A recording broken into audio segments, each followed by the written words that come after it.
Welcome to Cigar Fellas Cigar Lounge again. So today we are doing an Espinosa event. We are having an Espinosa event.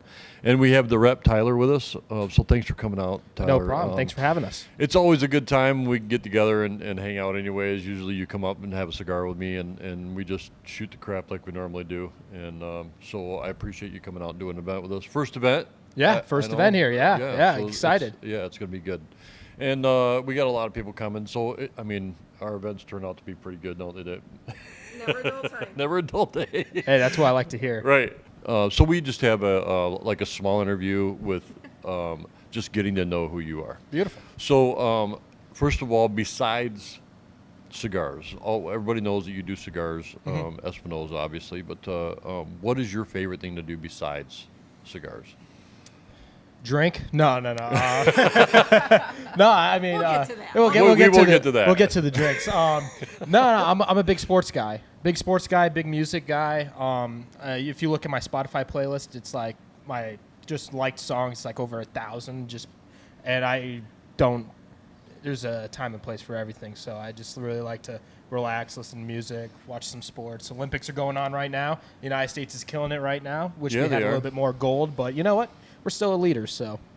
Awesome. So is that what you do, like while you're traveling? You listen to a lot of music? Yeah, I listen to a lot of music, listen to a lot of podcasts, stuff like that.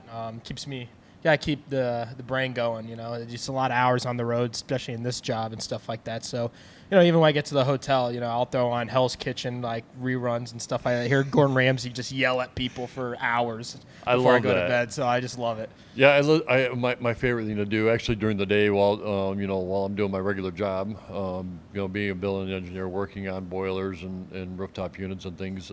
I like to listen to comedians. That's so old podcasts of. And my wife will ask me, "What the hell are you listening to?"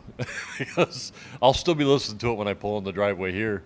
And I still listen to like old school Bill Burr stuff, and that stuff dude, I is love just that stuff. Electric. So I know you like to drink, as do I. So what's your favorite go-to drink? Do you like bourbon or beer? I'm an equal opportunity drinker. All right. So good. like Monday, I was drinking red wine. I'm a big red wine guy. I think it goes brilliant with cigars. At the same time, but bourbon. I'm not really a Scotch guy unless it's like Macallan because it has that sweetness that you get out of bourbon once in a while. I'm not really a Scotch guy. I like Irish whiskey once in a while. But yeah, I mean. So anything like with red wine comes a lot of sweetness. So you like the bourbons that are sweeter. Yeah, a little bit. It depends. Sometimes I want something a little bit more oakier, especially with what I'm smoking. Or I want something a little bit more on that classic bourbon sweetness and stuff like that. Right. It just depends moment in time. All right. Your car. What is the thing beside? I mean, is your company car really your only car that you drive around? Yeah. So it's my car. It's a 2020 Ford Fusion. I love the thing. The thing's got a target on it, though. I've been hit like 3 times since I got in this job. That thing, if I get hit one more time, that thing's gone. I'm like. The bad karma I get from that thing, if I get one more accident, I can't do it. Honestly, I'm not a bad driver either. I could be like my mother. My mother's a terrible driver, but It could be the 4-letter F word on the side. Sorry, Mom.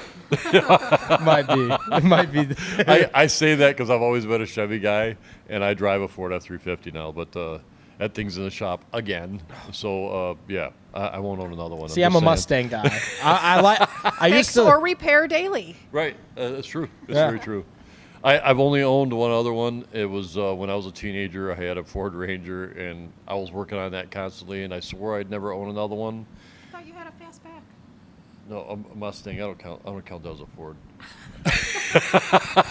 There we go. I got that rolling. Yeah, I had a 88 50 because that's the year I graduated. So did you ever see the movie Ford versus Ferrari? I have. That movie was phenomenal. Matt Damon and Christian Bale both were just absolutely fantastic in that movie. And I haven't watched it yet either. I'm not a car person. The great thing about that movie is even like I'm not a huge car guy, but like they dumbed it down to the best degree for someone who's it's a really great movie. Yeah. I just haven't had the time to watch it yet. I thought it was electric. So if you could own any vehicle, any vehicle, Any vehicle. what would be the vehicle that you would pick? You know, I'm a big Quentin Tarantino fan, and in his last movie he did, Once Upon a Time in Hollywood, Brad Pitt was driving a 1968 Volkswagen Carmen Ghia, and I absolutely fell in love with that car. If I could get like a restored one, like 100%, like looks like a brand new right off the showroom floor, I would buy one of those in a heartbeat. No kidding. Yeah, I don't know. It's just that Carmen Ghia look. I like that fast, like European, like small car. I would roll with that thing, convertible down, everything. Okay, so that blows my mind. Yeah. That's not anything I would Not have what you expected from you. Either that or maybe like an old school like Camaro, like maybe a 67, you know, Yeah, right on. Camaro type deal. But I like old school muscle cars too. I think those things are just American history at its I agree. finest, and All right. wish they, yeah. So I know you do cigars. So if you had your dream job, would it be cigars, or what would it be? Do you have any idea? Being a cigar brand owner, that's my dream in this business. Absolutely, 100%. You know, I'd love to be, you know, stick with the sales thing and stuff like that. But my end goal in this business, you know, as much as I love, you know, my other salesman guys, you know, I've been doing this for years and stuff like that. It's like I'm 24 years old, so I got big dreams and aspirations in this industry, and my end goal one day is to have my own cigar brand. So very cool. So I mean, and I appreciate that because a lot of the guys, once they get in the industry, it puts a bad taste in their mouth.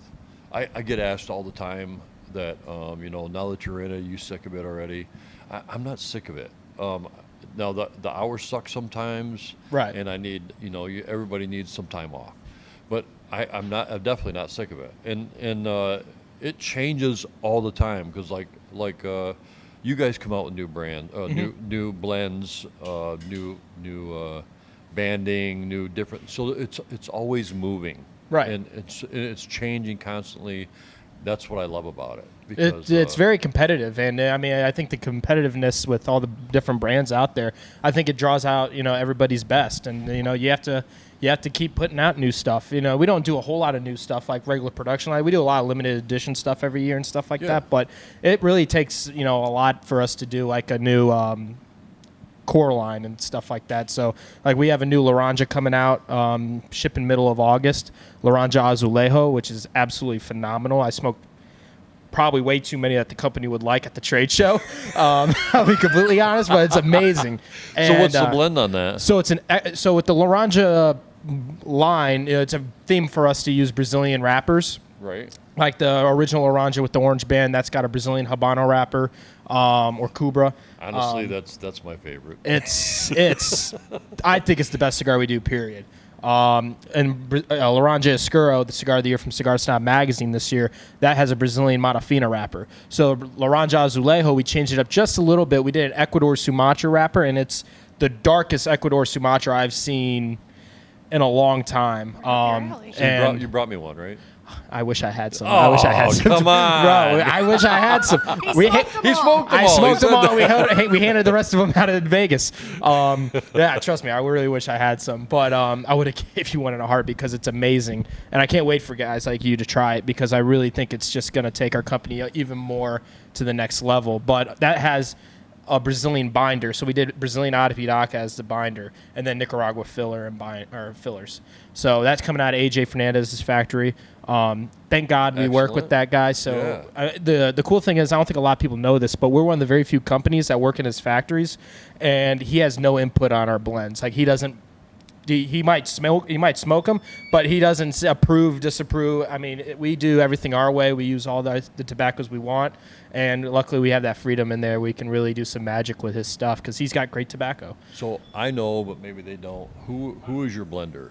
So our blender for the company is two people. We have Hector Alfonso, recently retired Hector Alfonso from the Miami-Dade Police Force. So shout out Hector on that. And then Eric Espinosa, our owner. They both do. You know, they both go at it. You know, and they both bounce off each other ideas and stuff like that. And Hector's kind of the nitty gritty kind of tobacco guy, and they work great together. I mean, they have very similar palates, and but they're also different. You know, some of them like some different stuff, which is good because you don't want everybody just agreeing on everything, right? You want some, you know, contrast once in a while. So luckily they work in great fashion and produce all these great blends for us, and makes my job easy to sell great cigars. So. Yeah, it does. It absolutely does. Well, anything for you, Sebe? I want to go back to the music. Do you get a chance to go to concerts? I haven't been to a concert in years. In September in Indianapolis. I live in Indianapolis, Indiana. So we Guns N' Roses is going to be there. And I am dying to go see Guns N' Roses. I literally this might be the only shot I get to I've see seen them. like 4 times. So He's older than dirt. Yeah, I know. So great story. So for my birthday, my dad got me tickets to go see AC/DC, right? That was my first concert I ever went to, was AC/DC, the Black Ice tour. And I wanted to go see them again because they're just legendary in my mind, right? Right. And so we go to the stadium the night of the concert and everything. It was at the Quicken Loans Arena in Cleveland, Ohio. Now they changed their name to Rocket Mortgage Fieldhouse or something ridiculous like that. It's always the cue to me. But they It's like DTE. right, yeah, right. It's always Pine Knob. It's always fine now. Right, yeah. You just hear stuff when you're growing up, and you're just, you know, it's Right. it's that to you. And it's like the Cleveland Indians. They're always going to be the Cleveland Indians, not the Right. Cleveland Always. Guardians. No, I I don't know. agree. Oh, God. Don't get me started on that. We can go another 30 minutes on that. Concerts. But concerts. So we're walking up to the door to go into the AC/DC concert, and there's a sign on there that said the concert was canceled because Brian Johnson, the lead singer, was losing his hearing because they got the long, big, loud speakers behind him, and he's not the youngest guy in the world, so they ended up canceling the concert, and they ended up rescheduling it when I was in basic training in the Air Force. So my dad got to go, and he took a buddy of his with my ticket, and Brian Johnson was not singing for AC/DC that night. It was Axl Rose. And my dad's like, it what a was night. incredible. It I'm like, I'm was. sure it was. I'm sure. I'm like, ask Brian, you know, how good my ticket was. You know, I appreciate that, you know. So I never got. Dang it, dude, that How sucks. cool would that have been to see AC/DC with Axl Rose Axl singing? Rose I mean, singing, my that's dad was like, awesome. it was incredible. He sounded great. I'm like, thank you. I appreciate that. I'm Yeah. sure he did. Thanks for rubbing that in, Right, Pops. exactly. So he always throws that out at me once in a while. But I really want to see Guns N' Roses, and that's my next concert I'm planning on. Very cool. But, yeah. I think my favorite concert was Motley Crue. I got to take Mm-hmm. my wife and my kids. See, that was my band when I was in high school. Yeah. And we got concert tickets, I don't know, probably 5 or 6 years ago. And But it was supposed to be their final tour. Right, yeah, and then Yeah. I they don't know they were how supposed to many do that thing final with tours like they've what were they supposed to be with Poison, Def Leppard, and all those Yeah. guys, and then COVID happened and pretty much canceled the whole tour. But it was an amazing It was time. That's awesome. And so my wife and my 2 oldest kids got to go, and they did the The Crucified. where the stage raises up and tilts forward, and then Oh, he was wow. all, He rides like this roller coaster as he's And he was running, also, and yeah, the- upside down, and I think it's called the Crucified. I don't know. Sorry if I have it wrong, guys. But Wow. yeah, so the drummer's on a you know who the drummer is? But, Tommy Lee. Yeah, Yeah. yeah, that's a whole nother story. but he's on this roller coaster, and he was actually he was like, we're in nosebleed seats. They were expensive. Mm-hmm. Right, But we're in I'm the sure, nosebleed yeah. seats. And he's like maybe 30 feet in front of us yeah. where the roller coaster ended. Really? And he goes, not such bad effing seats after all. And he's pointing right at us. We were like, yeah. But, my kids got to enjoy it because I had seen them in concert when I was younger, Yeah. a little bit younger, many times, but I hadn't seen them in 20 years. Right. And so being able to go to a concert with my wife and my 2 oldest kids was just, I'll that never was a forget great that. time. I would And just got like to hear pictures. "Home Sweet Home" live. I feel Oh, like it that was would amazing. It was amazing. That's It was awesome. It was awesome. Considering it was like my 3rd concert ever. be right. Yeah. Yeah. So and the first one was or the second one. Second one was She was with me, but Country. not on a date with me. We're not going to discuss that, though, are we? fuck was it? I don't know. No. I don't know. It was a country singer. Country works. It was memorable. It was memorable. Well, I got the shirt. There you go. There you go. All right. Anything else you want to ask? No, that's what I wanted to know. What concert? Awesome. All right. Well, thanks for coming by. I No really problem. appreciate Thanks for it. having us. We're having a great time. Please come by. It's such a great time hanging out with these guys and having events, and we do it once a month. We'll post them on our page, and that's what's our Facebook, honey? Cigar Fellas? So we are at 1086 North Irish Road, and we're in Davison, Michigan. So please come see us. And anything else you want to add? No? Thanks again, Tyler, for coming by. No problem. Like and subscribe? Yeah, she's the one who always says it. Hey. Like and subscribe. Well, thanks for coming by, guys. I hope you guys have a fantastic day. Thanks again, Tyler. No problem. Thanks for having us.